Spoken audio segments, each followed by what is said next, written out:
Saviez-vous que le kérosène des avions n'était pas taxé, contrairement à l'essence des voitures ou à l'électricité pour le train?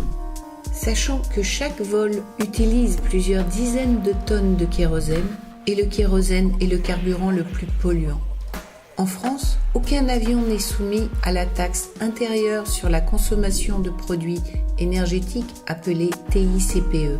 Une absence de taxe plus une exonération de TVA pour les vols internationaux et une TVA réduite à 10% sur les vols intérieurs, faisant peser sur la collectivité son impact polluant et handicapant les autres moyens de transport moins nocifs.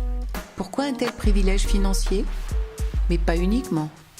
Le trafic aérien échappe aux réglementations internationales pour la lutte contre le réchauffement climatique. C'est-à-dire que les émissions de CO2 de l'aviation ne sont soumises à aucune réglementation.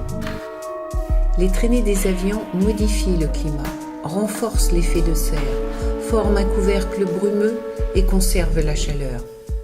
Si les nuages formés par les avions retiennent la chaleur, la pollution émise par les avions serait-elle responsable pour une large part du réchauffement de la planète ? Le trafic aérien serait-il une menace sérieuse pour le climat ? La circulation aérienne ne cesse de s'accroître et nous assistons à une sérieuse aggravation de la pollution. Une consommation de kérosène en hausse entraîne une augmentation des émissions de CO2. Serait-ce pour cela que le dernier rapport du GIEC tente de légiférer en vue de la COP24 début décembre 2018 pour des techniques industrielles de géo-ingénierie sous des noms divers BECCS, CDR, SRM. Des techniques qui visent à faire des retraits de CO2 ou à pulvériser des aérosols dans l'atmosphère. Des essais sont en cours depuis longtemps déjà et pourtant nous ne faisons que constater l'accroissement des perturbations en tout genre.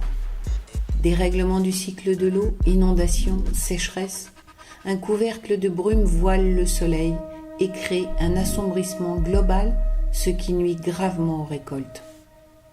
Les apprentis sorciers du climat perturbent les radiations naturelles et l'équilibre des énergies de la planète, en emprisonnant les radiations sortantes et en bloquant les rayons du soleil.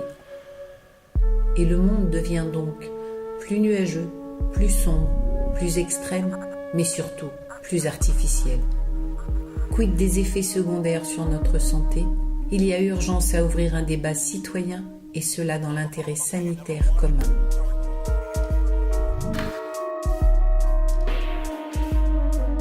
Notre ambition est de prendre l'opinion à témoin pour lutter contre les effets dévastateurs d'une évolution hors contrôle.